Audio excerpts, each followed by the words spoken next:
Di bawah naungan api, teriakan Luo Tian terdengar. Karena Cao Qing berkata demikian, Xiao Yan mengangkat tangannya lagi, dan mengarahkan jari bintang merahnya ke sebuah bayangan di udara, dan jari raksasa itu mengembun menjadi sebuah garis dengan kekuatan yang dahsyat. Angin kencang menderu kencang dan langsung menerjang lautan api yang berkobar. Jari raksasa itu tenggelam ke dalam lautan api. Kekuatan kedua keterampilan bertarung itu melampaui apa yang dapat ditahan Luo Tian. Sebenarnya Xiao Yan tidak ingin ini terjadi. Lagi pula, dia tidak punya kebencian yang mendalam terhadap Luo Tian, tetapi dialah yang bertindak seperti ini. Dia menaruh dendam terhadap Luo Tian. Lautan api timur menyebar lalu meledak, lautan api tak berujung menyebar ke kehampaan, dan partikel-partikel yang terbentuk oleh lautan api yang menyapu melewati segalanya dalam sekejap. Semua pecahan meteorit itu hancur berkeping-keping, dan sosok-sosok yang ada di atasnya mundur atau mengambil tindakan untuk mempertahankan diri. Lautan api berangsur-angsur menghilang. Di tengah-tengahnya, sosok Luo Tian berangsur-angsur muncul, dan dia tampaknya telah kehilangan semua vitalitasnya. Dagingnya terbakar menjadi abu, bahkan tulangnya pun terbakar menjadi abu, yang tersisa hanya tengkorak seukuran telapak tangan. Xiao Yan tersenyum pahit melihat ini. Berpikir bahwa dia mungkin bersikap terlalu keras terhadap muridnya, Cao Qing tiba-tiba menerkam ke depan. Dia memegang tengkorak Luo Tian di tangannya, air mata mengalir di wajahnya. Muridku, muridku, kau mati dengan menyedihkan. Sebagai guru, saya hanya ingin menimba pengalaman, tapi kenapa kamu meninggal? Xiao Yan menatap Cao Qing, yang air matanya tampak tulus, yang membuatnya benar-benar bingung. Apa yang akan dilakukan guru dan murid ini? Sebaiknya kita menjauhinya. Saya khawatir orang ini akan bertarung hebat dengan orang tua ini. Setelah membunuh muridnya, kekuatan orang tua ini seharusnya berada di atas orang ini. Tetapi mengapa dia tidak mengambil tindakan sekarang? Baiklah, kita kurangi bicara saja dan tunggu apa yang terjadi. Cao Qing menangis. Pada saat yang sama, dia meraih udara dan mengumpulkan jiwa Luo Tian yang hampir berserakan. Kamu sedikit lebih lemah dari yang aku duga. Tapi secara keseluruhan tidak buruk. Lagi pula, jika kau menggunakan kekuatan, muridku tidak akan bisa menahan satu pukulan pun darimu. Cao Qing segera berkata dengan serius, mengubah ekspresinya lebih cepat daripada membalik halaman buku.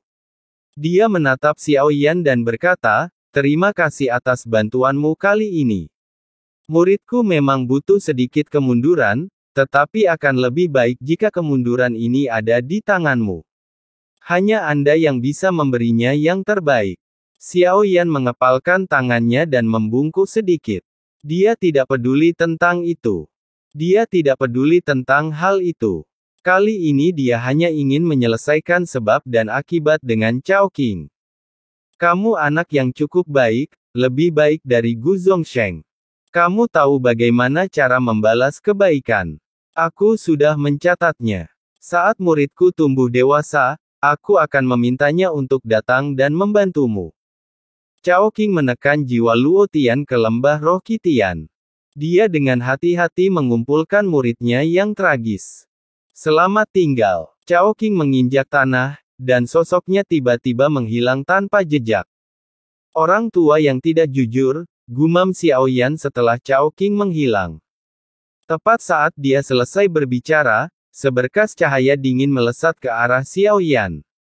Mengangkat tangan dan meraihnya. Ternyata dia masih sangat pelit. Buku suci iblis ini untukmu. Lalu suara Cao Qing terdengar. Cahaya dingin di tangan Xiao Yan tiba-tiba berubah menjadi sebuah buku yang memancarkan suasana kuno, yang terasa tebal dan berat di tangannya. Xiao Yan mengulangi nama buku iblis yang disebutkan Cao Qing. Lalu ia membuka buku itu dan mendapati bahwa buku itu tidak lengkap dan telah robek. Hanya sepertiga yang tersisa di rak buku 2/3. Xiao Yan melihat buku kuno itu. Kertasnya berwarna kuning tua seperti gulungan perkamen, tetapi ada pola misterius di atasnya yang menggambarkan halaman pertama dari Zutian Xingdou Soul Destroying Array. Di situ hanya tertulis nama suatu formasi. Xiao Yan memang merasakan aura aneh dalam buku ini. Mungkinkah buku ini adalah buku terlarang? Mengenai teknik terlarang, Xiao Yan segera memanggil mata anjing, sambil menebak bahwa akan lebih baik untuk menanyakannya langsung kepada mata anjing. Apa yang kau lakukan mengganggu tidurku? Coba aku lihat buku apa ini. Apakah Anda memahami teknik terlarang ini? Xiao Yan bertanya. Gouyan kemudian berbaring di atas buku iblis dan meliriknya. Selama dia merobeknya, buku itu akan terbakar secara otomatis, dan kemudian formasi di dalamnya akan digunakan. Dog Eyes menjawab dan menjelaskan cara menggunakannya. Susunan penghancur jiwa pertarungan bintang Zutian.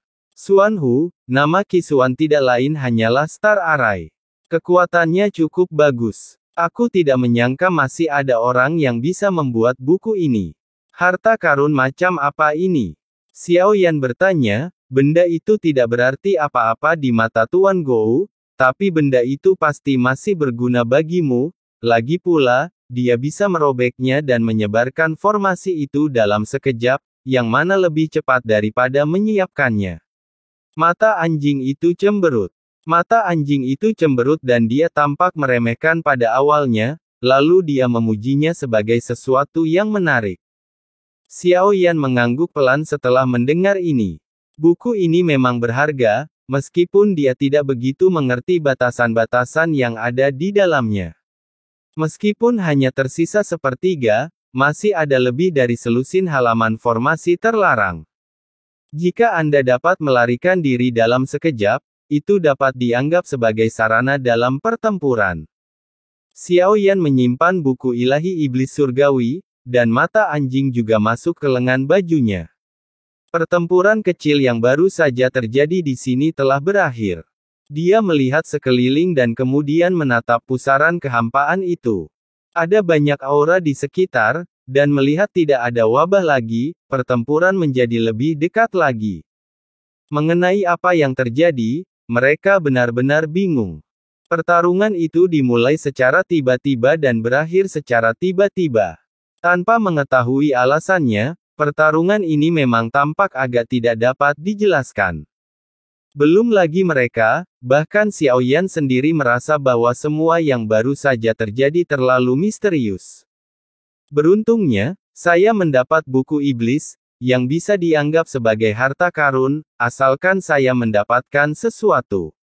Itu bukan kerugian. Xiao Yan perlahan-lahan tiba di pusaran kehampaan. Tempat ini diblokir oleh pembatasan, tetapi mata anjing pembatasan apapun dapat menembusnya.